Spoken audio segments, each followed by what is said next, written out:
हा बर्ड विणण्यासाठी मी ओसवालची गुलमग वूल वापरलेली आहे आणि 4 mm क्रोशे हुकनं मी इथे विणकाम करत आहे। सर्वप्रथम स्लिप नॉट घालायचे, त्यानंतर 2 चेन विणून आपल्याला पहिल्या चेनमध्ये 6 सिंगल क्रोशे विणायचे।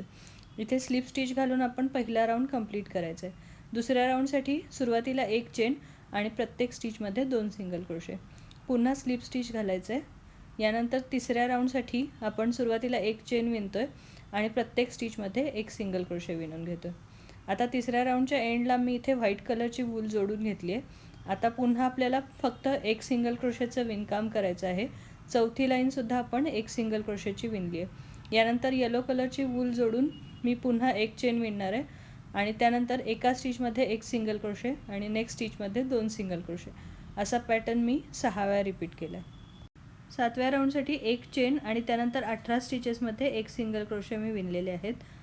8व्या राऊंडसाठी आपल्याला सुरुवातीला 3 वेळा 2 सिंगल क्रोशे टुगेदर विणायचं आहे आणि त्यानंतर उरलेल्या 12 स्टिचेसमध्ये मी प्रत्येकी 1 सिंगल क्रोशे विणलेला आहे। यानंतर स्लिप स्टिच घालायचे। 9व्या राऊंडसाठी पुन्हा 1 चेन विणायची आणि त्यानंतर आता 15 स्टिचेसमध्ये आपल्याला प्रत्येकी 1 सिंगल क्रोशे विणायचं आहे। यानंतर 10व्या राऊंडसाठी पुन्हा आपण 1 चेन विणतोय, त्यानंतर 2 वेळा 2 सिंगल क्रोशे टुगेदर विणायचे आणि त्यानंतर उरलेल्या 11 स्टिचेसमध्ये प्रत्येकी 1 सिंगल क्रोशे विणायचे। इथे आता स्लिप स्टिच घालायची आहे आणि यानंतर यामध्ये फायबर भरून घ्यायचं आहे।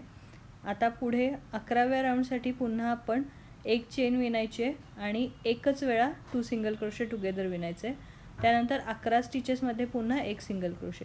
12व्या राऊंडसाठी 1 चेन विणून 6 वेळा 2 सिंगल क्रोशे टुगेदर विणायचे। आता विणकाम फोल्ड करून फक्त 3 स्टिचेसमध्ये 1 सिंगल क्रोशे विणायचे।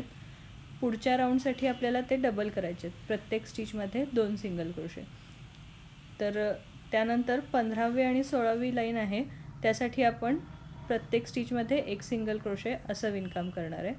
आता पंख विणण्यासाठी पुन्हा आपण 2 चेन विणून पहिल्या चेनमध्ये 6 सिंगल क्रोशे विणलेत। यानंतर दुसऱ्या राऊंडसाठी आपल्याला सुरुवातीला 1 चेन विणायचे, त्यानंतर 2 स्टिचेसमध्ये प्रत्येकी 2 सिंगल क्रोशे आणि तिसऱ्या स्टिचमध्ये आपण 1 हाफ डबल क्रोशे, 2 चेन आणि 1 हाफ डबल क्रोशे असं विणकाम करणार आहे।